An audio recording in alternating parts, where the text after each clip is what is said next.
네, 저희 또 이진용 선임 매니저님 또 3일 연속 나오셔가지고 지금 좀 처음 아닙니까? 3일 연속 나오신 거? 그쵸. 폭우 속에서도 함께 해주고 예. 또 이번 주 3일을 잘해주겠으니까 예. 그야말로 리얼 드래곤이다. 예. 네. 잠깐 동안이지만 저희가 대화로 저희의 심정을 약간 이해해 주셨습니다. 야, 이거 3일 연속이 쉽지가 않은구나. 네. 이게 이틀 다르고 3일 다르고 5일 다릅니다. 예, 자 모셔보도록 하겠습니다. 미래에셋증권 이진용 선임 매니저님 모시도록 하겠습니다. 안녕하세요. 안녕하세요. 예, 반갑습니다.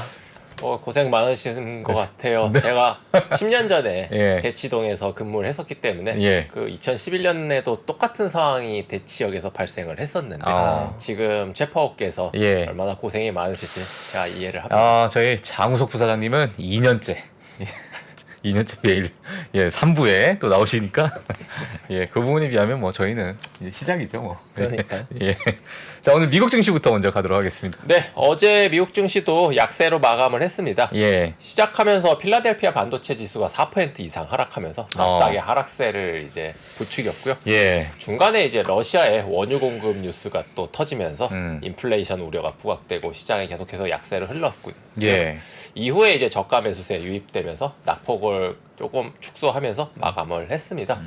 그 러시아에서 동유럽을 향한 이제 원유를 이제 중단했다 뉴스가 나왔는데 이게 지금 현재 동유럽 3개국 헝가리, 체코, 슬로바키아 3개국에 대해서 석유 공급 중단 이야기가 나왔습니다. 예. 이게 우크라이나의 국영 송유관 업체 여기를 통과를 해서 그러니까 송유관이 우크라이나를 통과해서 이 동유럽으로 가게 되는데 여기서 우크라이나에서 EU의 제재로 인해서 사용료를 이제 대금을 결제를 하지 않겠다 이렇게 얘기를 했다고 합니다. 예. 원래는 러시아에서 우크라이나에게 이제 송유관 사용료를 그러니까 이제 임대료죠. 이제 지불을 하고 그 이제 석유를 동유럽으로 보내는 건데 네. 그 결제를 거부를 하다 보니까 그 운송 자체가 이제 막히게 된 건데 야. 이게 이제 겉으로는 우크라이나가 결제를 하지 않았기 때문에 네. 우크라이나에서 그러면은 막은 게 아니냐 이렇게 이제 표면적으로는 나와 있는데 예. 사실은 이제 러시아에서 막은 거라는 이야기가 들리거든요. 예.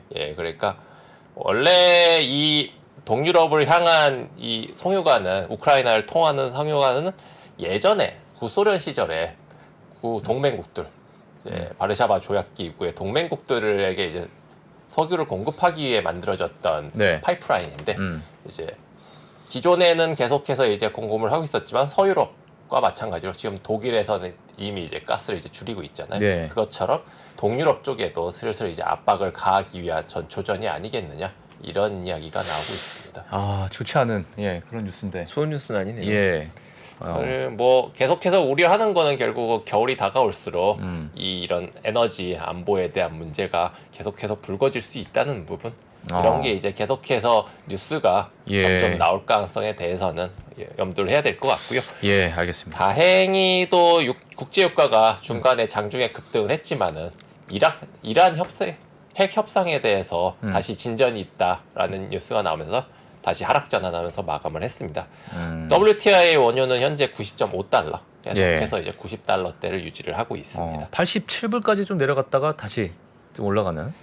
그러니까 지금의 분위기는 이제 120까지 피크를 쳤던 원유 가격이 어느 정도 일단 안정화는 찾았지만은 여기서 추가적인 하락은 좀 어려운 모양이에요. 그러니까 90달러 정도를 어느 정도 지지선을 해서 90달러, 100달러 선에서 다시 한번 방향성을 모색을 할 것 같습니다. 알겠습니다. 자, 러시아가 뭐 겨울을 기다리고 있다. 뭐 이런 얘기가 저번 달부터 계속 나오기 있기 때문에 이게 지금 알겠습니다. 좀 지켜봐야 될 것 같습니다. 중국이 또 CPI 발표를 했어요. 그 미국의 전초전 성격으로 중국이 먼저 7월 CPI를 발표를 했는데 그 7월 CPI가 2.7%, 컨센서스가 2.9%였습니다. 그러니까 컨센서스보다 조금 더 미달했는데 전월보다는 올랐어요. 전월이 2.5%였으며 전월보다는 올랐지만 생각보다는 양호했다. 그 오른 주요 이유 중에 하나가 이제 중국에서는 중요하게 보는 것들이 이제 식품 가격인데 식품 중에서 특히 돈육, 돼지고기 가격이 한 달 만에 30% 이상 급등을 했고요. 채소 가격들도 많이 올랐다고 합니다. 그래서 이런 부분이 올랐는데 그 참고로 중국하고 미국은 이 CPI 구성 요소가 조금 다릅니다. 그 미국 같은 경우는 이제 주거 비용에 더 이제 무게를 싣고 있고요. 네네. 중국 같은 경우는 구성비 부분에서 주거 비용도 물론 차지를 하지만 식품 부분이 더 큰 비중을 차지를 해요. 정확히는 이제 식품, 음식료가 한 18%, 주류 부분, 기타 음료 부분이 한 12%, 합쳐서 한 30% 정도 가장 많은 비중이 이제 네. 음식료 부분이거든요. 그런데 이런 이제 의문점을 가지시는 분들이 있을 거예요. 왜 2%대밖에 안 나오지? 지금 미국을 비롯해서 전 세계가 대부분 뭐 7%, 8% 이렇게 그러니까요. 나오고 있으니까 예. 지금 중국 같은 경우는 CPI에 항목별 가중치, 그러니까 비중을 정확하게 공개를 안 합니다. 왜 안 할까요?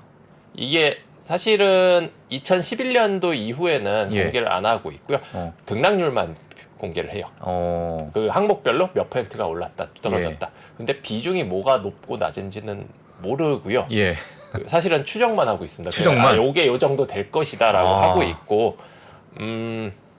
그러다 보니까 이제 이 지표에 대해서 예. 신뢰도에 대해서 의문을 표시하는 그러니까요. 경우도 많이 예. 있고요. 그러니까 어느 정도는 마사지가 가능한 것이 아니겠느냐. 예, 이런 이야기도 사실은 나오고 있기 때문에 참고적으로 그 부분은 예. 확인을 해야 될 것 같습니다. 그 사이가 투자자들도 이 중국 CPI는 별로 안 보는 것 같긴 해요. 그러니까요. 네, 그렇게 예. 의미 있게 보지 않는. 그러니까요. 네. 그러니까 결국은 이제 정부에서 예. 어느 쪽을 좀 중요하게 하냐 그 정도 시각이라고 보시면 되고요. 아. 사실 중국에서 기본적으로 이제 공식적으로 목표하는 CPI는 3%입니다. 그러니까 중국은 공식적으로 지금 인플레가 아닌 거죠. 그렇죠. 예, 목표 인플레보다 미달하고 있는 거니까. 타겟을 달성하고 있는 거네요, 중국이. 그렇죠. 혼자서. 예, 잘 하고 있는 거. 아니 갑자기 뭐 물론 제가 뭘 알겠습니다. 뭘 알겠습니까마는 코로나가 갑자기 0명 이래 버리니까 0명 갑자기 이런 생각도 들고 맞아요. 이게 뭔가 좀 뭔가 투명하지가 않은 느낌이 좀 들어서 알겠습니다. 예, 자 일론 머스크가 또 악재를 한번 또 끼얹었네요. 또. 예, 오늘 또 깜짝 놀란 뉴스가 나왔습니다. 테슬라 보유 주식을 추가 매도했다는 공시가 나왔는데 792만 주, 약 68억 달러인데 원화 기준으로 약 90조 원, 예. 죄송합니다, 9조 원 정도에 해당하는 큰 예. 금액이고요. 지금 이번에 매도한 것까지 포함해서 최근 10개월간 320억 달러, 거의 한 40조가 넘는 주식을 매도를 했습니다. 예. 이번에 매도한 이유에 대해서 일론 머스크는 이렇게 이제 이야기를 했는데요. 법원에서 향후 트위터 인수 관련해서 강제 집행 명령을 내릴 가능성이 있다. 그러니까 너는 인수를 해야 된다. 이렇게 이야기를 할 경우에 이제 방법은 두 가지죠. 처음에 이제 위약금이라는 게 있었잖아요. 예. 위약금을 물 수도 있는데 그렇지 않고 인수를 결정할 경우 당장 이제 자금이 필요한데 만약에 결정이 내려졌을 때 자금을 이제 확보를 하기 위해서 지분을 서둘러 매각할 경우 불리한 조건으로 매도를 해야 되는 경우도 발생을 한다. 그렇기 때문에 사전에 예방 차원에서 미리 이제 지분 매도를 통해서 자금을 미리 확보를 하겠다는 차원이었다. 네. 그리고 현재 이제 어떤 이런 인수 관련해서 초반에는 이제 투자자들을 많이 모집을 했는데 그 부분이 생각보다는 조금 순탄치는 않았고요. 처음에 목표했던 것보다는 어느 정도 미달을 한 것으로 보고 있습니다. 그러다 네. 보니까 결국은 자금이 필요해서 지분을 매각한 것이 아니겠느냐라는 이야기가 나왔고요. 네. 그 투자자들이 만약에 이 인수가 결렬될 경우에는 그러면은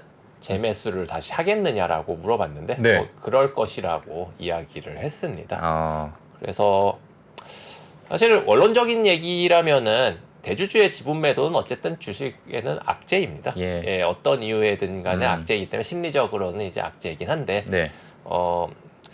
사실 뭐 여전히 이제 지분은 많이 있죠. 일부를 매도를 한 거고 아주 큰 지분을 큰 비중을 매도를 한 것은 아니기 때문에 그렇다 하더라도 어쨌든 심리적으로는 일정 부분은 타격을 줄 수밖에 없는 상황인 것 같습니다. 예. 뭐 큰 비중은 하지만 구조. 예.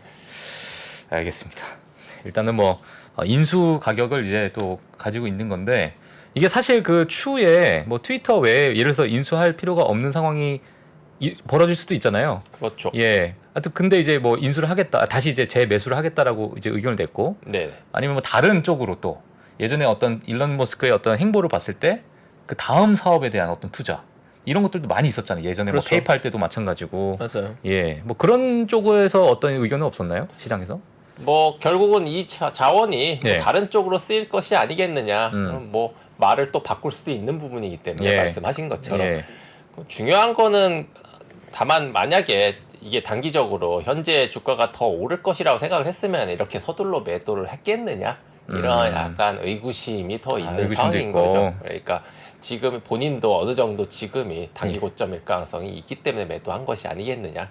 표면적으로는 예. 미리 자원 확보라고는 자금 확보를 위한 것이라고는 하지만 예. 그렇기 때문에 향후에 만약에 이게 더 다른 사업에 어떤 투자가 돼서 더욱 이제 호재로 나올 수도 있는 부분이지만 현재로서는 판단하기는 조금 어렵다. 힘들다. 이보다 말씀드리고 네, 싶습니다. 알겠습니다. 자, 오늘 저희 또 특징주로 한번 넘어가 볼까요? 예, 어제 필라델피아 반도체 지수 하락을 이끌었던 종목 마이크론을 말씀을 드리겠습니다.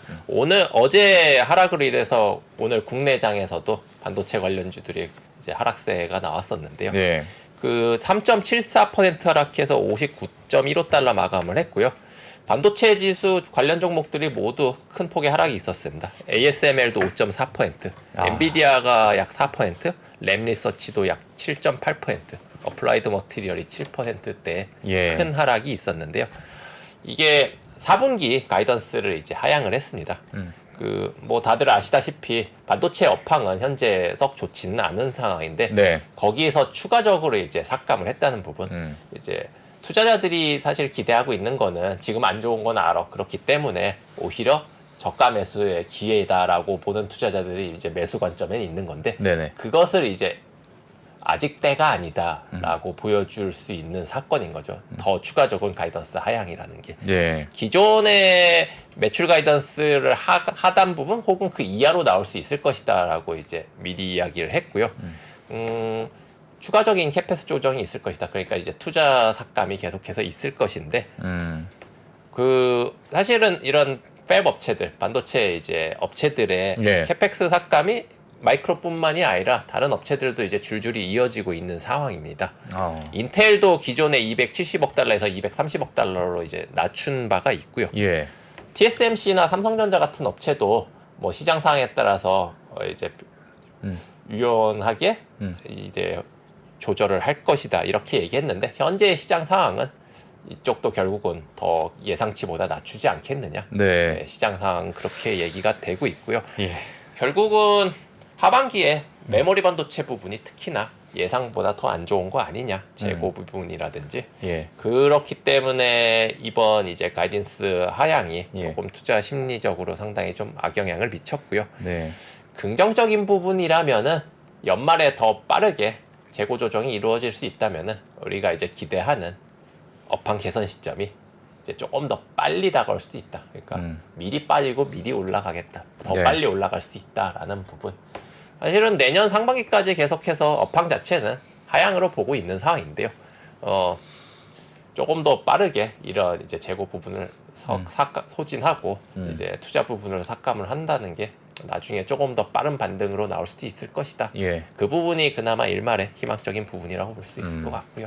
뭐 국내에서도 워낙 이제 국내 반도체 투자자분들도 많기 때문에 예. 이런 미국 시장의 동향도 잘 살펴보시면 좋으실 것 같습니다. 알겠습니다. 이게 반도체 섹터가 언제나 투자하기 어려운 게 시클리컬이라고 해서 전형적으로 경기가 좋을 때와 나쁠 때 업앤다운이 워낙 심한 업종이거든요. 그러다 보니까 투자자들 역시도 이 사이클의 변동폭이 크다 보니까 투자하기 늘 어려워하고 예. 근데 이제 재밌는 건 반도체는 시클리컬은 맞는데 구조적인 성장이 있는 시클리컬이었거든요. 그러니까 장기적인 추세는 우상향한데 변동성도 컸던 거라서 반도체 투자에 굉장히 뛰어난 인사이트를 가진 분들은 그걸 활용해서 역으로 많이들 활용해서 막대한 차익을 얻어왔거든요. 근데 언제나 지나고 보면 반도체는 악재가 쏟아질 때 가격적으로 매력적인 투자기를 제공해 줬었고 또 호재가 쏟아질 때가 보면 가격적으로 비싼 국면이었거든요. 예. 그래서 이런 시클리컬 투자할 때는 가격적으로 매력적인 걸 보는 게 되게 중요할 것 같아요. 가격적으로. 네. 최근은 악재가 워낙 많이 쏟아지다 보니까 우리가 예상했던 지지대가 깨지고 있는 모습이라 굉장히 투자하기 어렵긴 한데 과거의 경우를 보면 가격적으로 좀 매력적인 가격이 노출되는 국면이라고 보는 분들이 좀 많은 것 같아요. 근데 이제 그게 이제 뭐 예를 들면은 타이밍이라는 거 뭐 잡을 수는 없겠지만 지금 만약에 뭐 여러 캐펙스를 줄인다. 뭐 예를 들어서 고용 같은 경우에도 지금 뭐 다른 기업들도 좋지 않은 상황, 뭐 예를 들면 많이 삭감을 하고 뭐 감원을 하고 있는 상황인데 그럼 지금 우리가 반도체를 싸졌다 해서 들어갈 수가 있을까? 뭐 그 부분이 좀 궁금할 것 같아요. 그러니까 호재를 보고 살 거냐 아니면 악재를 보고 살 거냐 아니면 가격이 싼 걸 볼 거냐인데 과거의 경우로는 가격이 쌀 때를 노리는 게 맞았던 것 같아요. 그러니까 가격이 싸다는 말은 바꿔 말하면 악재가 엄청나게 쏟아지고 있을 때겠죠. 악재가 많이 쏟아지고 있을 때. 네. 알겠습니다. 어제도 뭐 말씀드렸지만 엔비디아 같은 경우도 작년에 PER이 59배에서 지금 33배까지 많이 줄어들었지 않습니까? 말 그대로 이게 가격이 저렴해진 상황인 거죠. 밸류에이션이 축소되고 뭐 조금 분야는 다르지만은 마이크론이나 국내 이제 삼성전자 같은 이제 메모리 반도체 부분도 같은 맥락으로 보시면 되실 것 같아요. 삼성전자의 밸류에이션도 결코 지금 비싸다고 볼 수는 없는 상황이거든요. 그렇죠. 예. 그리고 삼성전자의 장기 추세를 보면은 뭐 아시겠지만은 단기적으로는 뭐 30% 50%씩 이제 등락이 굉장히 컸습니다. 그럼에도 불구하고 장기적으로는 상당히 이제 꾸준한 상승을 보여줬다는 부분이 아까 최파고님 말씀처럼 중장기 투자자에게는 좋은 기회가 될 수 있다. 이렇게 볼 수 있을 것 같습니다. 알겠습니다. 제가 뭐 CNBC를 보게 되면 뭐 누가 꼽은 저평가주 뭐 세 종목 뭐 이런 게 있어요. 이제 그 이제 구독자나 여러분들 이렇게 훅업하는 그러한. 거기에 삼성전자가 매번 있습니다. 거기서. 그럼 저는 반가운데 미국뉴스에서 보니까 그만큼 이제 삼성전자가 지금 많이 저평가돼 있다라고 월가에서도 많이 이제 보고 있나 봐요. 그 부분을. 근데 시클리컬 투자할 때의 논리들은 시클리컬 투자를 깊게 하신 분들은 보시겠지만 시클리컬 투자 논리는 일반적인 투자 논리와는 정반대일 때가 많거든요. 예를 들면 화학 대장주, 화학이 대표적인 시클리컬인데 업황의 업앤다운이 워낙 극심해서 화학의 대장주를 언제 사기 좋냐 이렇게 물으면 오히려 깊게 본 분들은 사상 최고의 적자냈을 때가 사기 제일 좋을 때라 이런 말 하거든요. 그러면 이게 이상한 소리 같거든요. 그러니까요. 사상 최대 적자인데 왜 사는 거야? 그게 불황의 극심한 이제 바닥에 와 있다는 의미고 그럴 때 대장주에는 다 죽는 게임이거든요. 대장주 혼자 살아남아서 호황이 왔을 때 위너 테이크스 올을 가져가니까 화학 같은 거 최고 대장주 언제 사냐? 사상 최대 적자 났을 때 사라고 얘기하거든요. 못 사거든요. 그러네요. 근데 그런 것들이 시클리컬 투자할 때는 논리적이지 않은 것 같은데 그 바닥을 찾는 분들의 그 감들이 다들 있더라고요. 섹터별로 다르긴 하지만. 진짜. 그래서 난이도 어려워요. 용자입니다. 용자. 알겠습니다. 자, 또 어떤 종목이 있을까요? 추가로 두 종목 정도만 말씀드리겠습니다. 옥시덴털이 어제 4% 가까이 상승을 했는데 버크셔 해서웨이에서 추가 지분 매입을 했다.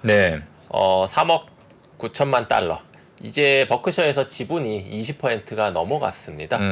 어제 옥시덴털이 상승하면서 엑슨모빌도 1.8%, 세브론도 1.3%, 정유주가 대체적으로 강세였고요.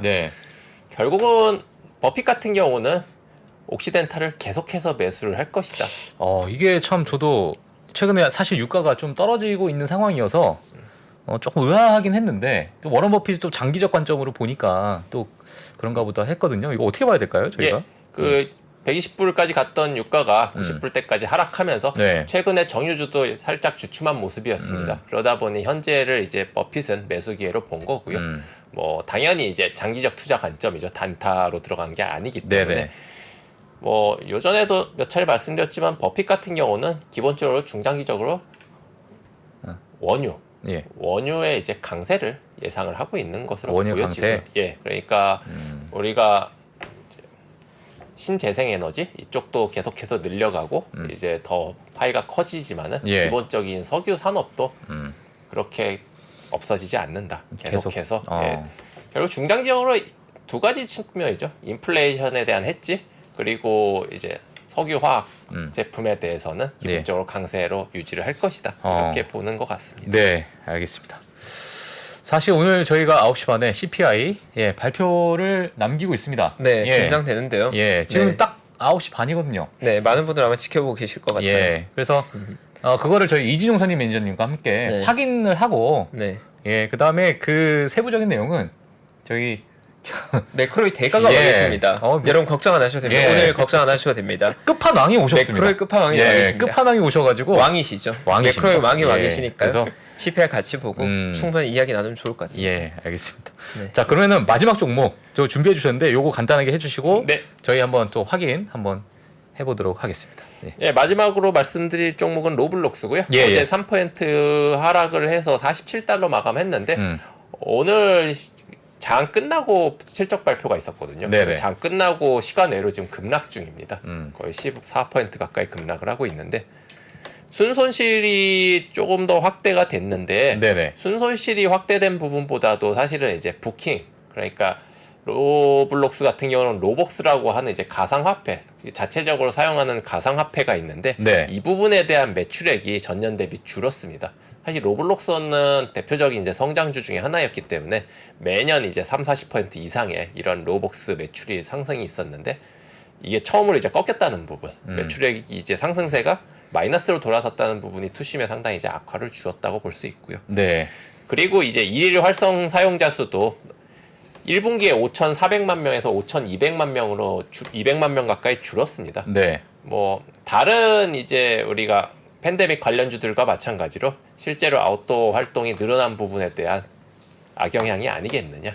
예, 그런 부분 때문에 이런 이제 성장주들은 이제 투자하실 때 조심해야 할 부분이 매출액이 기본적으로 계속해서 이제 급등하던 주식들이 이게 줄어들 경우 네. 굉장히 큰 주가 하락이 있을 수가 있습니다. 예. 뭐 로블록스뿐만 아니라 다른 성장주들도 마찬가지이기 때문에 이런 부분을 상당히 이제 조심해서 투자를 하셔야 된다 예. 말씀드리겠습니다. 알겠습니다. 지금 반가운 소식 들려온 게 예. CPI 8.5 나오면서 예. 컨센보다 굉장히 낮은 수준 나오면서 지금 나스닥 선물일단 2.2% 급등하고 있습니다. 2.2%. 오늘 같은 이 맛이죠. 아. 설레는데요, 정말. 심장이 쿵쾅거리는 이 느낌. 예. 반갑습니다, 정말. 자, 8.5. 이제 얼굴이 빨개지셨어요. 너무 좋습니다. 상기되셨습니다. 예, 예. 이거 어떻게 해야 되죠? 저희가서 막 너무 설레는데요. 예. 예. 오늘은 뭐 상승을 기대해봐도 좋을 것 같네요. 예. 네. 알겠습니다. 네, 오늘 제 CPI 지금 막 발표된 CPI 8.5 이렇게 나왔고요. 또 이제 미래에셋증권의 이지훈 선임 매니저님 또 이제 시황 또 너무 잘 준비해 주셔가지고 너무 감사드리고 3일 동안 너무 고생 많으셨습니다. 예, 다음 예. 주에 뵙도록 하겠습니다. 네, 알겠습니다. 감사합니다. 감사합니다. 네. 네, 감사합니다. 저희 빠르게 광고 보고 와서요. 2부 킹영혁 교수님과 함께 CPI 발표 의미 다시 네. 한번 의미해 보겠습니다. 알겠습니다. 네, 잠시 광고 보고 예. 돌아오겠습니다. 8.5면 매크로가 특히 올해 같은 경우가 매크로가 시장을 뒤흔들고 있어요. 올해 상반기 보시면 기업들이 잘 못했다는 얘기 안 나오죠. 드디어 3프로TV에서 오건영 부부장의 경제 강의가 출시됐습니다. 주가가 떨어지면 이유가 뭘까요? 보통 뭐라고 나와요? 인플레이션 때문에 떨어졌다 나와요. 그죠? 금리 인상 우려 때문에 떨어졌다는 얘기 들어보셨어요? 경기 침체 우려 때문에 떨어졌다는 얘기 들어보셨어요? 이게 뭐죠? 다 매크로예요. 매크로가 시장을 뒤흔들 때가 있어요. 시절이 태평하면 저 같은 사람들이 하는 얘기는 들을 필요가 없어요. 편안하잖아요. 그러면 그때는요. 바텀업 보세요. 포인트예요. 근데 시절이 하수상하잖아요. 시절이. 그럼 뭘 보셔야 되죠? 매크로 쪽에서 나오는 아이디어에 조금 더 주목해서 보실 필요가 있다라는 점. 요거 좀 기억을 해주시면 좋을 것 같습니다. 3프로TV 경제대학 오건영의 경제를 보는 눈 신규 출시 기념 8월 31일까지 얼리버드 특가로 만나보시죠.